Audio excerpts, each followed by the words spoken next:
Scott Orlin with CINEMA-Magazin. For any of you who are contemplating going to Florida on vacation, you may want to pause for just a moment because these two gentlemen that I'm talking to are going to introduce you to a element of Florida that maybe you aren't keenly aware of. The movie is called Crawl, and we have Sam Raimi and Craig Flores. What is it about the waters that, especially underneath the waters, that terrifies us so much? I guess we can't see what's under there. Yeah. So and you have very important appendages beneath the water that you're like, I'd really rather keep them intact than not. So let's talk about these appendages. In the movie Crawl, you'll understand they're alligators. You can train a dog. You could even train a horse to do certain tricks cinematically. Yeah. You can't train an alligator, so you had to create them. How difficult of a process was, because they looked incredibly realistic. Thank you. Well, our director, Alex Aja, did a ton of work, and he's very detail-oriented. And like Sam in his filmmaking and Alex in his, they love to create scares from practical uses. So we combined as much as possible practical alligators that were created by a great craftsman. And we just pieces of them, just the tail, just the head, a whole thing, just the head, half a body with, operable part.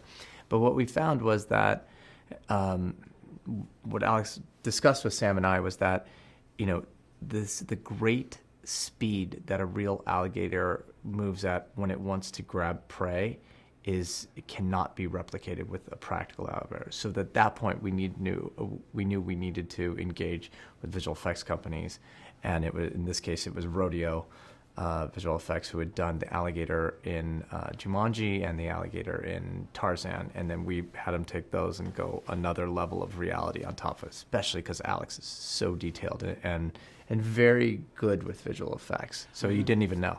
One of the elements of the movie which was really intriguing to me, and Sam, this is really right up your alley, is about space.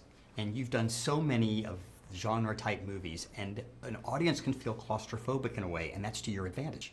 that's right. When the Rasmussen brothers wrote this script that Craig was kind enough to share with me, it had a great sense of claustrophobia about it. It's almost like Craig compares it to a home invasion story meets Jaws. The unlikely idea that this house would be flooded in the south of Florida, and the likely idea that alligators would seek high ground in a storm comes together in this story. And they come together in this house. And like you say, they're trapped. This family is trapped with these creatures. And it's really something, when I read it, I thought, this is so scary, and it actually could happen. And what's interesting, too, is in a lot of times in movies we have our main protagonists and we have our peripheral players. You really get rid of those peripheral players very quickly. So it's just those two main protagonists that we're invested in. Yeah. I think that was in the Rasmussen's original script when you and Alex were working on it, and you guys expanded it to include the scenes with the looters, a little bit more about the town. They actually, in the development, made it a little larger than just the crawl space. And what Sam actually challenged Alex and I to do was to really grab the ones that remain, Haley and her father Dave, and really make sure you're rooting for them and you're invested in their relationship and what's happened in the past and this trajectory of horror journey that they go on, that they're really trying to mend those things, and it really made us drill down on it, and Alex responded very well. So how difficult is it in today's day and age to scare an audience? I mean, it seems like we've seen so much. Technology is at such a high bar to make things as realistic as possible.